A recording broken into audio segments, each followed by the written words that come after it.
Isang mapagpalang hapon po sa ating mga brad and sis. Long live Alpha Kappa Rho. Ako nga po pala si JC Mendoza, Grand Skeptron of Sumilang Chapter under of Pasig City Council, President of SRCP Pasig Sector. Nag-iimbita po sa darating po naming bloodletting ng Pasig City Council sa Barangay Sumilang sa oras na 7 a.m. 1 p.m. Dugong alay, dugtong buhay para po sa ating mga kapatid na kailangan po ng dugo. Welcome po kayo sa aming chapter. Pwede po kayo pumunta or mag-donate po ng ating mga kanya-kanyang dugo. Okay, kahit ano pa yun, kahit O plus pa yan or A or D, pwede po yun. Pag nakapag-donate po tayo, automatic po yun, makakapag-save na po tayo ng buhay ng iba.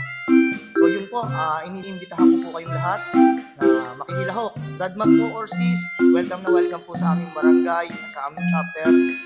Hintayin po namin kayo. So yun lang po, maraming salamat.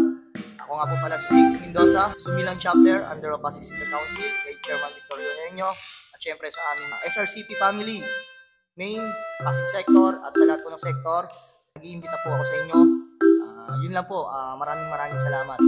Long live Alpha Kappa Rho. Long live Alpha Kappa Rho.